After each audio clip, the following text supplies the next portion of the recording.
News, I'm Damien Best. Charles F. Broome have booked the first spot in the semi-finals of the Guardian Group Herman Griffith Primary School's cricket competition. They beat St. Matthews by 89 runs today at Briar Hall. Charles F. Broome were dismissed for 124, but they then routed St. Matthews for 35. Micaiah Moore took 4 for 11 and Renico Smith 4 for 12. In today's other quarterfinal match, play got underway between the defending champions Wesley Hall and Milton Lynch. But the rain-affected game at Blenheim was eventually abandoned due to wet conditions. CBC's Marsha Boyce reports. Milton Lynch won the toss and elected to bat against Wesley Hall. Dominic Brathwaite whipping it away on the leg side for the first boundary of the day. But 2 deliveries later, the bowler Khalil Blades would get his man. Brathwaite bowled for 5, Milton Lynch 8 for 1. Jaleel Crookendale replaced Blades at the northern end, but his full toss was dispatched for a boundary by opener Ethan Welch. Milton Lynch were 16 for 1 after 5 overs. Devon Stevenson had joined Welch at the crease after Brathwaite's dismissal, and he too was in a boundary-hitting mood. Unfortunately, his innings would be short-lived. Miscommunication between the 2 batsmen, coupled with a good return from Renico Eversley, would see Stevenson run out for 6. Milton Lynch now 21 for 2. Maiden overs from Barnett and Crookendale kept Milton Lynch quiet, and when Jaleel Hardin replaced Barnett at the southern end, he got the breakthrough for Wesley Hall. Shakur Shepherd LBW for 2, Milton Lynch 30 for 3. Welch was still holding up his end. A lovely shot getting through the thick outfield. Milton Lynch were 41 for 3 after 15 overs. Welch had found a good partner in Johan Lane, and these two started the recovery. Welch even produced the first 6 of the match off Hardin. They put on 37 runs before Welch, looking for another big one, was caught off Janash Janai for 27. Milton Lynch 67 for 4 in the 21st over. It was then the rain came, forcing the players off the field. The sharp, heavy shower would leave the areas around the pitch waterlogged, while the bowlers' run-ups were also affected. The umpires deemed conditions unsafe for play, calling off the game. Marsha Boyce, CBC Sports. Well, thanks, Marsha. That match will now be replayed on Monday at the same venue. Quarterfinal action continues tomorrow. Bailey's taking on St. Cyprian's at Bayfield, while West Terrace face St. Giles at Ellerton. Caribbean Aircraft Handlers Ramp are into the finals of the GAIA T20 cricket competition. Playing at Rice's in the first semi-final last night, they defeated Customs by 4 runs in an exciting matchup. Batting first, CAH Ramp made just 92 in 18.3 overs. Then Customs fell short, being bowled out for 88 in 15.5. Man of the match, Shane Mosley, took 3 for 9. Let's take a look. CAH Ramp sent into bat by Customs, very first over and trouble. Albert King trapped, LBW for 1. Only 3 runs on the board. Fellow opener Randy Thomas succumbed to some tight bowling down the throat of Wayne Graves, out caught on his way for 6, 26 for 2. Boundaries hard to come by, and losing another wicket made it worse. Jermaine Straker clean bowled for 8, 53 for 3. Wicket number 2 to Raymond O'Geese. No boundaries to show you, just wickets. Shane Mosley miscued drive, and Jamal Herwood makes no mistake. Mosley on his way for 22. Jared Jilks getting his first, 61 for 4 after 15. Wickets continue to tumble as CAH Ramp were eventually bowled out for 92 in 18.3 overs. Well, chasing just 93 for victory. What could go wrong? Apparently a lot.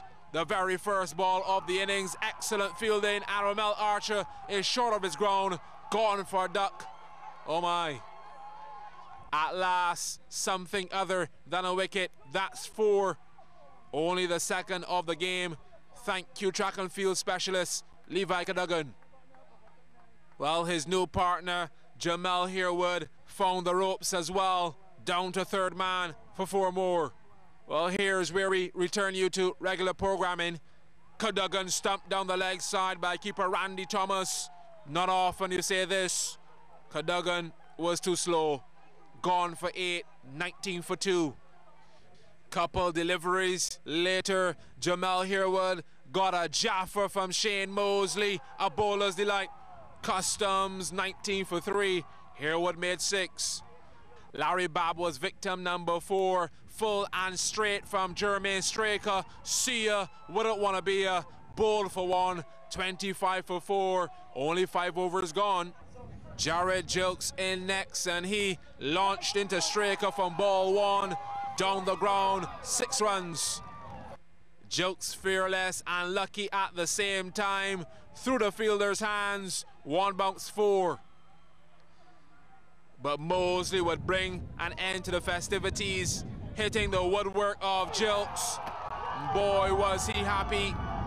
Jilks made 17, 46 for 5. No breathing room for Customs. Brian Corbin, a judge, out LBW for duck, 46 for 6 after 8. We've got a crisis. Somebody please call Olivia Pope. Yep, it was all downhill for Customs. D'Adrian Ford bowled by Edwards for 6, 50 for 7 now. Customs just needing a partnership. Singles can get the job done. However, looking set to pull off the great escape. Customs were denied entry to the finals. Sheldon Blades out LBW for 3, 86 for 8. Darian Cox followed right after, giving out LBW for duck, 86 for 9. With just 4 runs needed and plenty of overs to go, Raymond O'Geese, swing and miss, bowled. Victory to CAH Ramp by 4 runs. Customs 88 all out in 15.5 overs. What a match at Rice's. Exciting indeed. Well, Barbados women recorded their 2nd defeat and now have a 1-2 record in hockey at the CAC Games in Veracruz, Mexico. This morning, after Barbados had the early lead thanks to a goal from Joanna Davis in the 6th minute, they lost 3-1 to Cuba. In swimming, Kristen Selby just missed out on the men's final in the 200-meter freestyle. Selby was 5th in Heat 2 in 2 minutes 0.23 seconds, while last night he was 8th in the final of the men's 400-meter freestyle in 4 minutes 18.27 seconds. In archery, Charlene Goddard was 15th in the women's individual recurve, while Judith McGrath was 22nd. In the men's individual recurve, Dwight Headley and Brandon Field were 24th and 28th respectively. And late yesterday, Barbados men lost their opening hockey game, going down 4-2 to the hosts. Sean Keel Wharton and Akeem Rudder were the goal scorers for Barbados. And in track cycling, Edwin Sutherland did not finish the men's scratch race. Jamaica defeated Trinidad and Tobago in a shootout to win the 2014 Caribbean Cup. They're 6th overall. After a 0-all scoreline, the game went down to this penalty shootout, which the Jamaicans won 4-3. Jermaine Taylor, let's see if he can strike the target here now. Jermaine Taylor scores for Jamaica. Well, he had a couple of goals in the opening match against Curaçao, and Kenvin Jones now tries to score for TNT. Save! McAnuff has also never scored a goal for Jamaica, as Jermaine Taylor hadn't before he just scored 1. McAnuff. Goal! McAnuff strikes. Atula Guerra has the chance to keep Trinidad and Tobago in the hunt for the title. Guerra! Beautiful penalty. Timar Phillips has Jamaica's 3rd kick. Oh, and he scored very well. Very, very fine kick by Timar Phillips. Kevin Molino entered this game as the star player for Trinidad and Tobago. Didn't have much of a game tonight.